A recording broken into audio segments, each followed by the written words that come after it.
Copy SSC English second paper এই বইটি থেকে কমপ্লিটিং সেন্টেন্স পড়া হচ্ছে। তো এখানে 74 এতে বলছে wait here until I come back, অর্থাৎ এখানে অপেক্ষা করো যতক্ষণ না আমি ফিরে আসি। বি নাম্বারে বলছে হ্যাড আই রিকগনাইজড হিম, আমি যদি তাকে চিনতে পারতাম তাহলে কি হতো? I would have called him, আমি তাকে চিনতে পারলে তাকে অবশ্যই ডাক দিতাম। সি নাম্বারে বলছে scarcely had they reached the railway station, যেই মাত্র তারা রেলওয়ে স্টেশনে পৌঁছলো। হোয়েন দ্য ট্রেন লেফট, ওই মাত্র ট্রেন ছেড়ে গেল।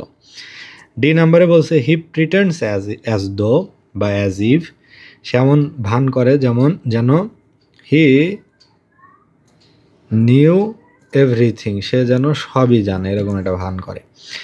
ই নাম্বারে প্রথমেই গ্যাপ, তারপরে আছে I walked on foot.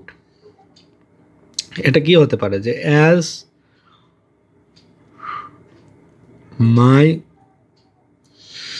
Car was out of order, অর্থাৎ যেহেতু আমার কারটি নষ্ট হয়ে গিয়েছিল, আউট অফ অর্ডার মানে নষ্ট হয়ে যাওয়া, বিকল হয়ে যাওয়া। আই ওয়াকড অন ফুট, তাই আমি হেঁটে চললাম, তাই আমি হাঁটতে লাগলাম।